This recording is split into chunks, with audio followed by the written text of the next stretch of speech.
Learn the most advanced recruiting techniques. Land the most desirable talent.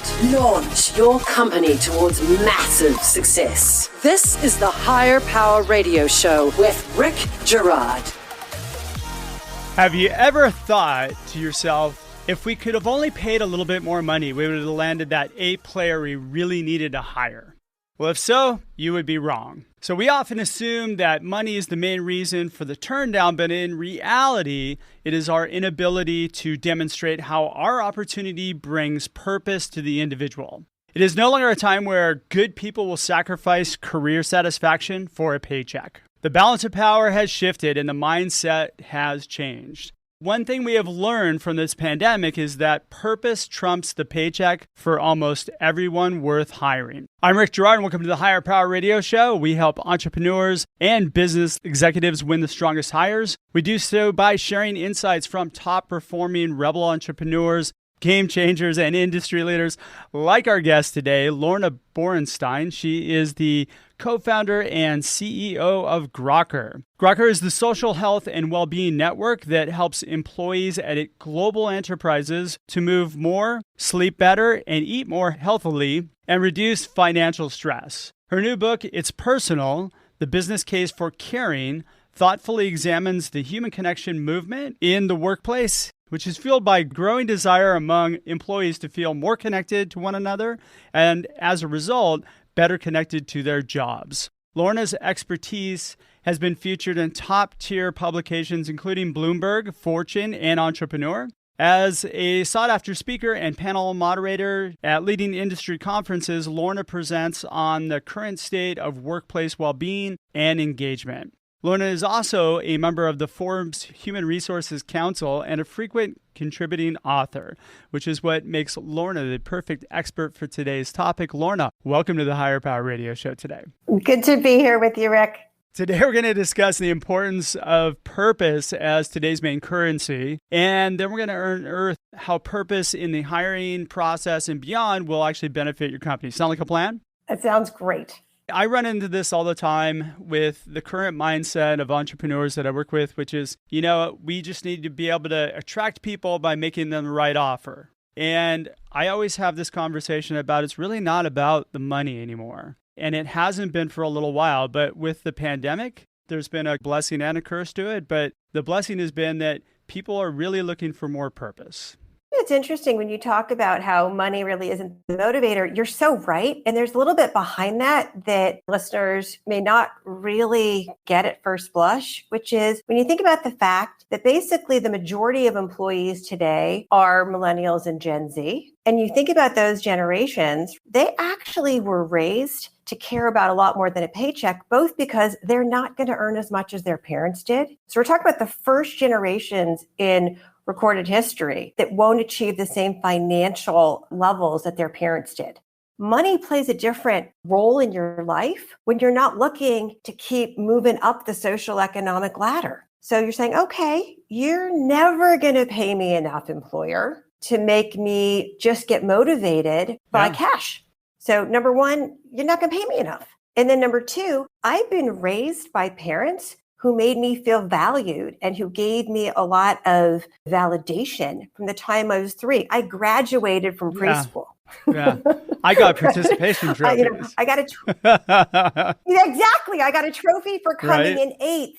So when you're looking to hire me, don't just think that you are the bomb because you've got a hot company and you're paying me a good salary. I need more than that from you. And then you layer on top of that what we've all been going through with the pandemic. And it starts to make sense that the world has really changed and these employee expectations have shifted. And what you're seeing are both employees saying, number one, you have to prove to me that you're worthy of my time. Number two, we have the most stressed out workforce that's ever been around. We're seeing 76% of workers that are reporting significant levels of stress. We put out the research group of my company, Grokker Innovation Labs. We put out in the first quarter of every year the State of Stress report that showed that literally 76% of workers across the entire globe, the US actually had numbers that were quite in keeping with the rest of the world, are claiming to have serious degrees of stress. The younger you are, the more stressed out you are. So if you're over 60, you're a little bit less stressed, but 18 all the way up to 60 plus, 3/4 of your workers are majorly stressed out, and they're suffering from fatigue, insomnia. You and I joked the other day when we were talking, right? How back in 2019, sleep was the new kale, right? Nobody knew how to sleep anymore. Why, why is that? Because when you're stressed, you don't sleep anymore. So employees are basically saying, look, I'm stressed out. You can't motivate me enough by cash. You need to make this job more than a job. You have to make me feel like you're going to give me something more than just a place to come and punch a clock. And you saw the job numbers, the month of April alone, 4 million US workers quit their jobs in order to look for better lifestyle. We had 1 million of them do that in June. So it's a whole new world. I don't know about you, but I'm fielding a lot of conversations with CEOs. They're like, well, I don't know. Do we really go back? Do we keep a hybrid model? And some of them are pressing forward with the decision. And who knows how it's going to shake out. But the data is showing that people don't want to have to go back into the work every day. Look at the data. It doesn't matter if you're looking at the Gallup report. There's a new HBR study that came out. But basically, over 90% of workers want to work in some sort of a hybrid or all remote work environment. So you have less than 10% of the workers that want to be full-time back in person. So if you're working, whether it's a knowledge job or if you have hospitality service workers, retail, you don't have a luxury of offering them hybrid, right? You've got to be on the floor. And so what can you give them? Well, flexibility is what they want. And now you're seeing, I don't know how many listeners here have been watching the news, what happened at Apple in the last couple of weeks, where Apple first, they said, oh, you're going to come back and this is the way that you're going to come back. And then there was an open letter to Tim Cook by the employees saying, not so fast. We've actually polled over 1,000 employees here. And if you make us come back, half of them are going to quit. And what happened a week later? Tim Cook said, you know what? We're going to delay that decision by at least a month. We're going to push it back to October. So you're seeing employers, at least the more, I think the smarter employers, listening. So that right there is a really, really key point. And so when we're talking about the challenges today that companies are having, you got to listen. You got to listen to your people. I had a company that did not want to survey their employees to ask them what they wanted. They just wanted to make the decision. And the conversation went around, well, why would you not want to know what everybody thinks? It's like sticking your head in the sand and kind of hoping that it passes and everybody just comes back to work. Well, and if you do stick your head in the sand, what's very dangerous here is that this is not a workforce that is going to warn you before they leave you, right? I call it the silent revolution. They vote with their feet. And so, yes, they want all these things from you, but if you don't ask them and solicit their input, you may not hear it. And you have to not only seek input on the big things, but you have to seek their input on the small things as well. And so one of the companies that I think, one of our clients that does this extremely well, I think, is SurveyMonkey, who just recently rebranded as Momentive AI. But what they do, they ask their employees, Rick, what kind of coffee do you want in the break room? And you may think that that's frivolous, but it's not. Because what it's saying is we care about how you feel, about things that are as specific as the kind of coffee that you want. Because you may want Dunkin' Donuts coffee in the break room, or you may be a coffee connoisseur, and you may want Blue Bottle or whatever it is that you care for. But listening and giving you a vote and then following up on it and providing it sends a signal that we care about you, we listen and we act upon it. So then we ask you other things like, what type of benefits do you want? Now that we're coming back from work, what may make it be better for you? What are you worried about? You're going to be more likely to tell the truth, maybe to be a little bit more open. And so I think your point is so important. Like, you bury your head in the sand at your peril, because they are going to leave you and you will not know what hit you. Yeah, and you've got to expect that you're going to have people that are going to leave you anyway, especially with the changes that are upcoming. But I mean, I think if you have some flexibility, you're not going to have a mass exodus like I think a lot of companies are going to have. Which, by the way, as a recruiter, we're all sitting on the sidelines just waiting for that to happen. One of the things, I don't know about how many of your companies do this, one of the things that I do at my company is we are very open about talking about, when you call it graduating from Grokker, when you graduate from Grokker. And I talk about it all the time. Every week in my company meeting, I share lessons about running a startup. And I say, hey, this is important for you to know for if you decide to go start your own company. And we've had 2 employees who have graduated to start their own companies, and I have helped them do that. because it's okay. You're not going to stay here forever. But what that does is it creates a culture where people will come and talk to their managers well before they even think about leaving and let you know, hey, here's what I'm thinking about. Can you accommodate that here? And if not, we then help you find a job elsewhere that suits you. So it doesn't have to be this, we drop you and we're gone. And again, that can really be helpful, especially in an environment where they can help you replace themselves on the way out, help recruit. We actually have one of our senior engineers who wanted to do something that we were no longer going to do at the company. And so we helped them. We were a reference for them, and they still help as an advisor to us. So if you create this culture where you understand you won't be here forever, but let me think about you for the long term. Let me make you understand that I care about you for your whole career, not just for what you do for me in this job at this moment. And it changes the whole dialogue, and it changes the culture in a way where all of your employees will be much more likely to talk to the manager, to talk to other managers, and to be more open about their aspirations, because it's not so scary. You're not shooting yourself in the foot to talk about what you might want to do that might be different from the thing you're doing now. That is so very true. And by the way, it always stems from you. It stems from the leadership. This is part of who Lorna is, and this is why Lorna's company is thriving and she's doing a great job, because she listens. Well, my grandmother used to always say, a fish stinks from the head down. That's a very good point. All right, you're listening to the Higher Power Radio Show. I'm Rick Girard, your host, and for our podcast listeners, we're going to take a quick educational moment from our sponsors. Hey, check out stridesearch.com. There you'll find a link to order Healing Career Wounds, which is available now on Amazon and all your favorite bookstores. Let it be your startup's secret weapon to winning the strongest hires. Our guest today is Lorna Borenstein. She is the founder and CEO of Grokker. We're talking about purpose. Really, there's a sub-theme here too, which is listening. You want to focus in on what's important to the individual.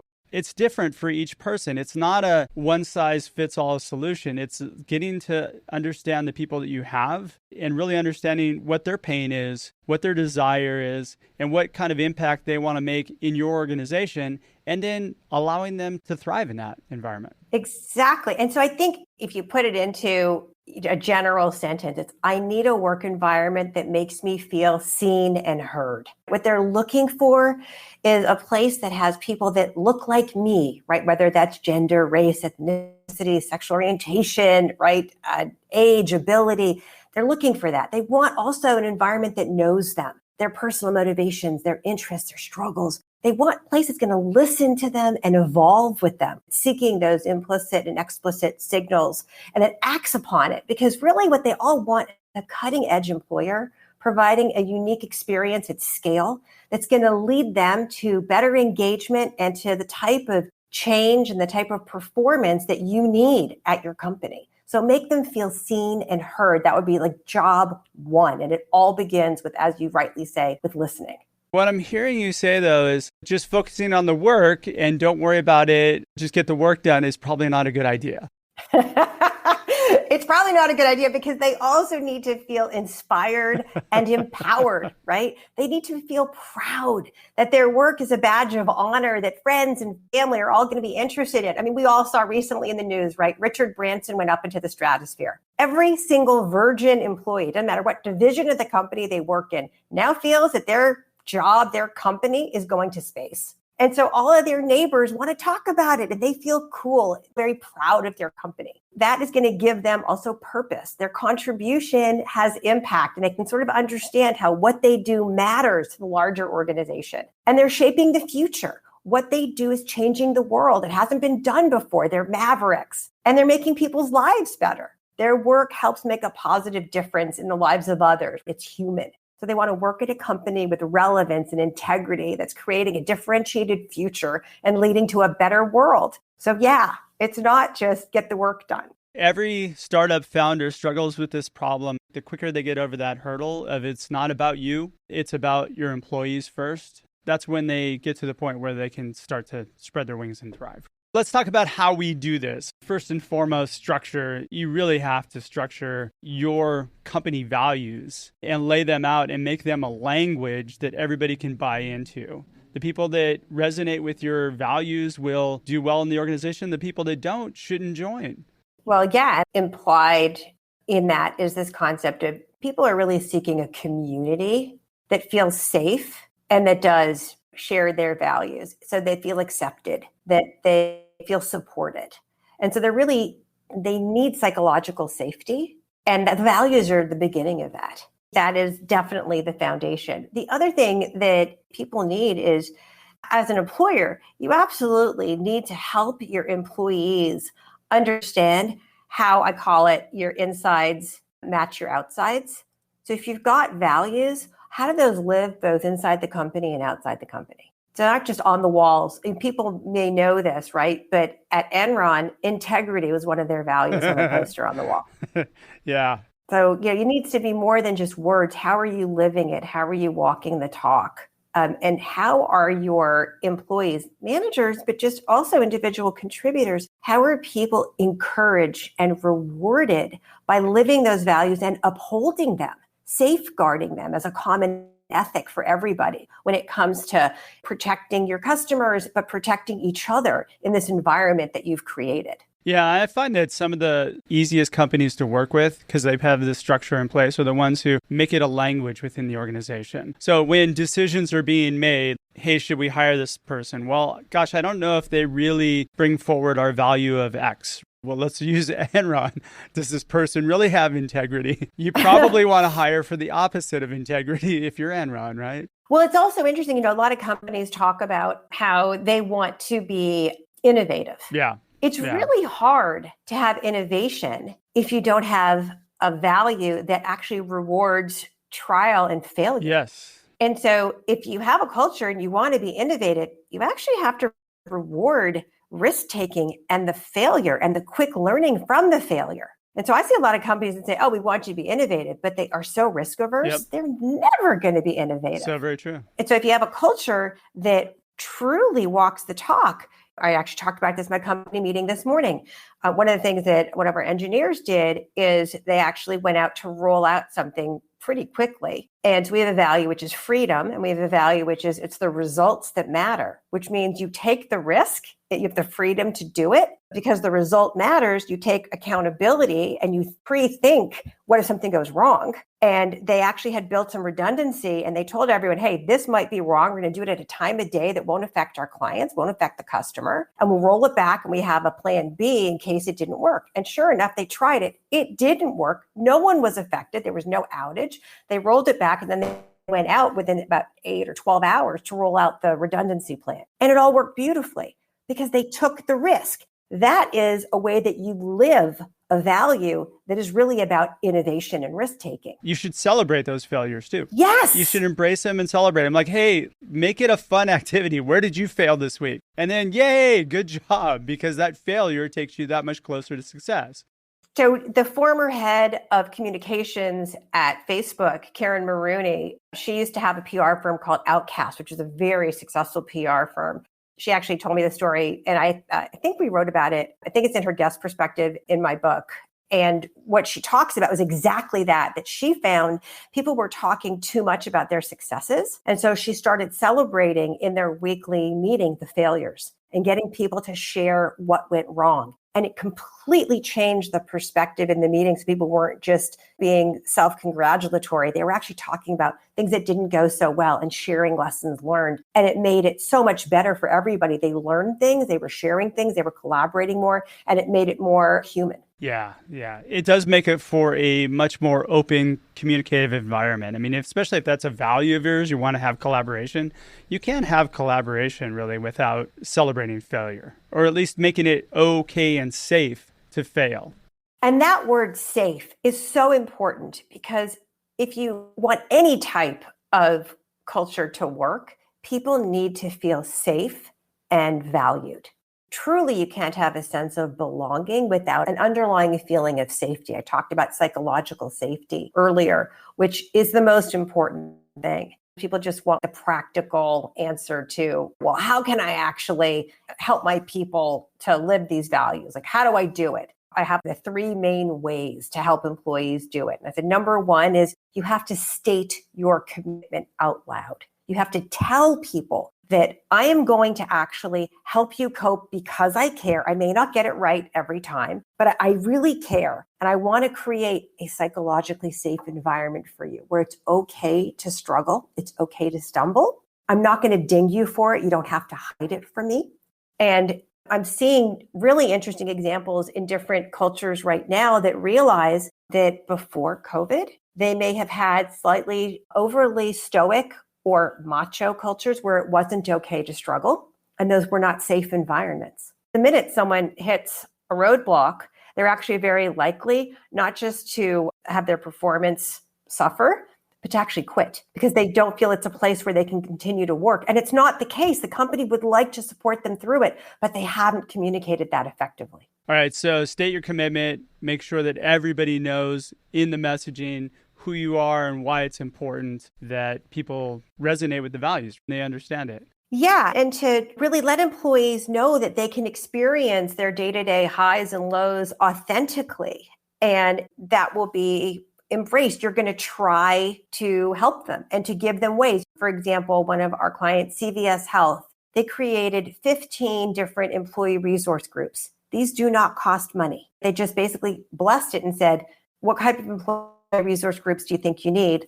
Have them. There are plenty of meeting rooms here around our physical offices. You can create them virtually, have them, which gave a signal like, oh, we care about LGBTQ plus members of our community. We care about new parents. We care about whatever the community was. It's like a signal. We're committed to you. You can have a resource group around it. Maybe they supplied coffee. I don't know. But it was just this group, 15 of them. It's a good number. It's a signal. I care. We're going to listen. We're going to try. So that's the very, very first step. Okay. So the first step you had is state your commitment. What's the next one? The next step, which is really important, is you have to make coping accommodations. And a coping accommodation is basically showing that there is a link to the employee need that perhaps allows employees to have flexibility in their schedule. Maybe that's a coping accommodation. Maybe it is ensuring that managers are meeting with employees before the return to work to discuss what their concerns are and digging into some tactical solutions. Maybe it is removing undue pressure when that return happens and saying, you know what, we're going to create a no meeting zone from 5:30 to 7:30 p.m. so that you can have family time because you need that as an accommodation because you've gone from being remote for 18 months to now being back in person. It's going to mess you up too much to take that all away. Being able to understand what do you need? What are the coping accommodations? We have a parental leave policy that we thought was pretty generous. We provided 4 months of paid leave for the primary parent. And we had a bunch of new parents who came back and we asked them, how is it going? We were trying to check in. We were committed. And how has it been? Is there anything we could do better? What we were told is we're really happy with the leave. It's very generous. The first month when we return, it's overwhelming. Could we have in the month that we return just some flex in the system where just for that 1 month, there's an understanding that we're going to have flexibility as we adjust. So we did that. And that is a coping accommodation. Your first month of return, you're going to have this flex. So that's an example of what a coping accommodation is and how, again, relatively easy it is to link it to the employee need by listening and then trying to share the information with the people who can best help. Got it. So it's listening and accommodation of their needs to make sure that they're going to thrive as much as possible. Yeah, and without sacrificing quality of work. It improves the quality of work. We actually had an employee recently who was going off on parental leave and who wanted to stay connected because there were a couple of clients that she wanted to see through a particular project. And she asked for the flexibility if she could continue to stay connected when she went out. And we were like, well, we felt a bit awkward about that, but she wanted that. We're like, okay, if that's what you want, we'll do that. That listening and then connecting it to what they need. Which is good because at least she didn't check out like some people would. That means she's really engaged in her work. And that's a good sign of a strong, engaged person. The third piece would be what? The third piece is employers need to provide, tools to make people's lives easier. And not the tools that we think they need, not this paternalistic father knows best approach. It's what do they need, how they want it, when they want it, the way they want it. And they're largely going to be digital. I joke all the time. Nobody these days needs a chair massage. That is not what they need. Or a foosball table. Yes. Or a foosball table. My gosh, they don't need that. But maybe they need a digital app. People don't even want gym membership subsidies anymore, which has been a great thing for my business. But it's like they want digital. They want things on demand, on their phones, on their connected TVs. They don't even want emails from you anymore. Maybe they want SMS. How do they want? The other things that they may want, maybe because things are so crazy, they want different types of benefits. Maybe they want a monthly house cleaning stipend instead. Maybe a digital food delivery service subsidy. Listening to what do they want? How are they struggling? And then the digital tools to help them with that. If stress, and we see it, the numbers are amazing. 46% of all work-related absences are due to anxiety and depression. 46% costs $16 billion a year to employers. I believe that. Why not give them a quick meditation? Something like quick on the phone, on the screen, easy, digital. That's what they need. Exactly. Lorna, we're getting pretty close on time. What would be 2 or 3 key takeaways you can give the audience that can plug into their business today? The first thing is, you hit it off at the beginning, Rick.